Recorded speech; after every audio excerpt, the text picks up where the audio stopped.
Echoes in the fog. The coastal town of Greyhaven lay shrouded in an almost permanent veil of mist, a place where the sea whispered secrets and the fog wove its own uneasy spell. The locals had long learned to respect the thick, clammy air that rolled in off the water like a living thing, swallowing streets and lanes, turning familiar landmarks into spectral shadows. But lately, that respect had twisted into a gnawing dread.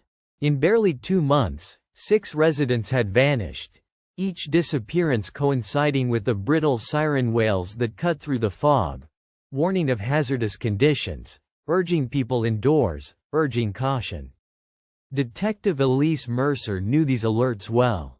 She'd grown up here, on rugged cliffs overlooking the restless Atlantic, and the fog was as much a character in her life as any neighbor or family member. Now, at 34, she was the town's lead investigator, the person called when things turned dark and complicated, which, of late, had been more often than anyone could bear. The first case was that of Arthur Hales, a retired lighthouse keeper, who'd vanished while checking the oil lamp that maintained the lighthouse's defiant glow against the fog's relentless assault. No trail, no clue.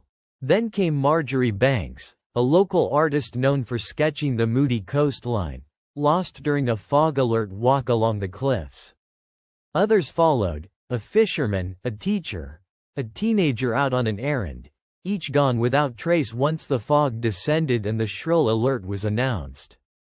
Greyhaven's anxiety was palpable. Whispers spread in hushed tones from the cracked window panes of the local diner to the hushed pews of the ancient church. Some believed a malevolent spirit pulled these families into the mist. Others thought it a cruel natural hazard, a drowning or slipping down some forgotten crevice swallowed by the fog. But Elise's instincts told her otherwise. Something darker, someone darker, lurked beneath the surface of these tragedies. The night the 7th alert sounded, Elise found herself drawn to the shoreline again. The new fog rolled in like a suffocating tide, blanketing the town in eerie silence, the siren's howl slicing the gloom. Her breath hitched. She pictured the lost faces, the unnamed terrors buried in the mist. Whoever or whatever was responsible wasn't finished.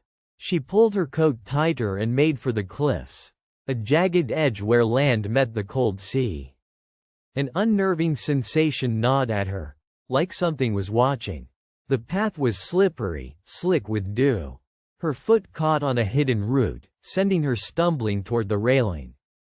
She resisted the urge to look over but forced herself to glance downward, a jagged drop into frothing waves. Then, a sound as soft as the moonlight, a faint whisper carried on the wind. Elise stopped, heart-jumping. The whispering seemed to seep from the fog itself. Elise. The name curled and twisted around her like smoke. She spun, peering into the gray curtain. Nothing but the tumble of mist. Her mind raced. Perhaps exhaustion? The weight of grief and responsibility? But she could not shake the feeling. Someone or something was speaking. Beckoning. In the days that followed, she pored over the missing persons cases again. Late at night, she traced their routines, looking for a pattern in the chaos. Slowly, a thread began to unravel. Each vanished person had received a phone call just before the fog alert sounded. Strange calls, no caller identified, filled with static and faint breathing. The more Elise listened, the more the low breathing became unsettling, almost rhythmic, like a heartbeat drowned in white noise. She shared her findings with Chief Harper, a stout man who grumbled but trusted Elise implicitly. Together, they traced records to one particular payphone beside the pier, an old relic that rarely saw use but came into interference whenever the fog was thickest. Elise stationed herself there one evening as the fog rolled in. The alert blared. She gripped her coat, eyes peeled on the static-laced payphone. At the edge of the mist, a figure emerged. A man, hunched, his features obscured by shadow and vapor. He moved with a purpose that chilled her. As he approached the eerie glow of the telephone booth, Elise's fingers brushed her service pistol. "Stop," she called. He halted, turning. Two eyes, dark, unsettling, met hers. There was a seated chill that froze the marrow in her bones. The man lifted a hand, in it a battered old radio transmitter. Crackling ominously. "They listen," he whispered in a voice like gravel. "Elise Mercer," he said, lips twisting in a grim smile. "You're closer than you think." Abruptly, he vanished into the fog. Elise's breath rattled her throat. She called for backup, but the mist clutching the town swallowed her calls. Then, an overbearing cacophony erupted from the radio's crackle. Static gave way to whispers. Then a cacophony of voices. Some crying, some angry, others pleading. Elise staggered, overwhelmed by the surge. The fog seemed to pulse in tandem with the voices that drowned the night. Suddenly, her radio companion's voice broke through. "Detective, we're en route." But as the fog shifted, so too did the scene. She found herself no longer on the cliff, but inside an ancient room she'd never seen. Walls etched with salt and rust, long-forgotten artifacts scattered where the light barely reached. Her eyes fixed on the far wall where a mural sprawled, a painted history of Greyhaven's layered past. Among the images, a figure stood out, a solitary man shrouded in fog, clutching a lantern, a guardian. But beneath his feet, shadowy humans dissolved into mist. A chill ran down Elise's spine. The story was a warning. Her mind flashed to the present, the missing, the calls, the payphone, the strange man. She realized that this spectral guardian was not protecting the town but capturing its souls beneath the thick fog. A memory flickered, her grandfather speaking of the fog warden, a myth woven into the town's origins. A creature of vengeance, said to claim those who defied the fog's warnings, binding them to the mist forever. Realization dawned.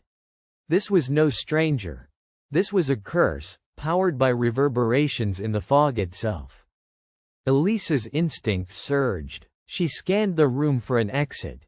The oppressive fog thickened, nearly suffocating. From her bag, she pulled a small device, a signal jammer she'd carried ever since the telecommunications tower had begun acting strangely. She turned it on, and a hush fell over the voices in the fog. With the oppressive noise stilled, she felt the fog recede.